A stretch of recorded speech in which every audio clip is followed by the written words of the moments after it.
आपका जो दिन भर का कचरा किचन का निकल रहा है, आप क्या कर रहे हैं, उसको एक डस्टबिन में जाते जा रहे हैं। जो आप कचरे के पहाड़ देखते हैं काफ़ी बड़े बड़े, जब आप ट्रैवल करेंगे, शहर के बाहर जाएंगे, पेरिफेरीज पे, वो हमारा कचरा है जो हमने पॉलीथिन में बंद करके भेजा है।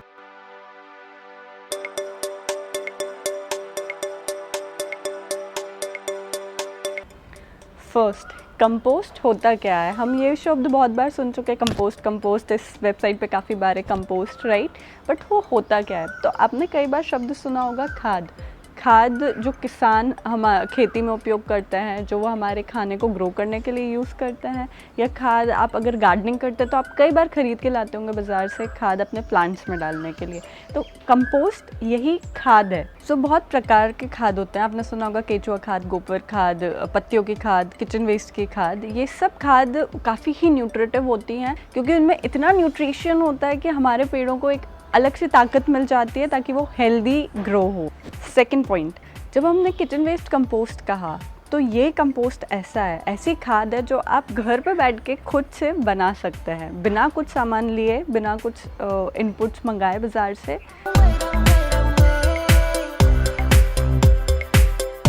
आप सबके घर में दिन में 3 बार खाना बनता है, उन तीनों बार किचन वेस्ट जनरेट होता है। आपने ककड़ी छीली, कोई फल बनाए, कोई रॉटन फ्रूट निकला, ये सब आपका किचन वेस्ट है। इसको हम वेट वेस्ट भी बोलते हैं और ये चीज़ें जाती है हमारे कंपोस्टिंग प्रोसेस में, तो आपको कुछ लाना नहीं पड़ेगा बाहर से।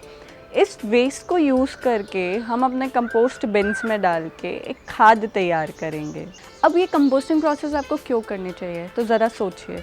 आपका जो दिन भर का कचरा किचन का निकल रहा है, आप क्या कर रहे हैं, उसको एक डस्टबिन में जाते जा रहे हैं। वो डस्टबिन में क्या है, एक प्लास्टिक लाइनर है ऑलरेडी।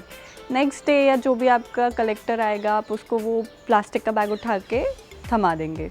वो कलेक्टर जाएगा, वो प्लास्टिक के बैग सबके घर से इकट्ठा करके एक जगह पे डालेगा, ट्रक में भरेगा और फिर वो कहीं पे दूर शहर के बाहर कोई लैंडफिल में डंप कराएगा।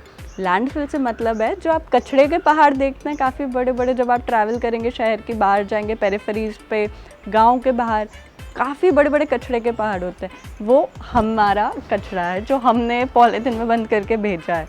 तो जब आप इस कंपोस्टिंग प्रोसेस में जुड़ रहे हैं तो सबसे पहला काम आपने क्या किया है, आप ये किचन वेस्ट प्लास्टिक बैग में डाल के बाहर नहीं फेंक रहे हैं। उस पहाड़ में आपका कोई कंट्रीब्यूशन नहीं है, राइट? सेकंड, इस पूरे प्रोसेस में जब आप बोलते हैं कि मैं अपना वेस्ट जो किचन वेस्ट है खुद घर में यूटिलाइज कर रही हूँ या कर रहा हूँ, तो उसका and product is very beautiful, that is खाद। ये खाद काफ़ी न्यूट्रिटिव है जो आप अपने प्लांट्स को, अगर आपका गार्डन है आप अपने प्लांट्स को दे सकते हैं। अगर आपका गार्डन नहीं है तो आप अपने नेबर्स के प्लांट्स में डाल सकते हैं। अगर नेबर के पास भी नहीं, किसी और को गिफ्ट करिए जिसको गार्डनिंग का काफ़ी शौक है। ऐसा कोई आपके सर्कल में नहीं है तो रैंडमली जाके आपको road side, park side, community parks में कोई भी पेड़ देखे, उसके नीचे आप रूट जोन में कंपोस्ट खाली कर दीजिए।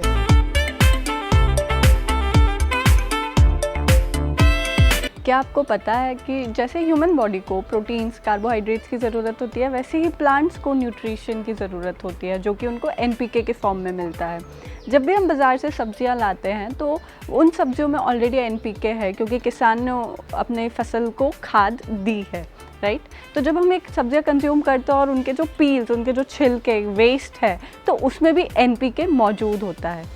जब हम इसी वेस्ट को अपने कंपोस्टिंग प्रोसेस में डालते हैं तो हम इस एनपीके को एक रिसाइकल मोड में भेज रहे हैं। तो जब ये रिसाइकल मोड पे है तो हम क्या अचीव कर रहे हैं, एक सस्टेनेबल इकोसिस्टम क्रिएट हो रहा है। जो पहले यूज़ हुआ था उसका कुछ तत्व अभी भी बाकी हैगा, हमने उसको फिर से एक साइकिल में डाल दिया।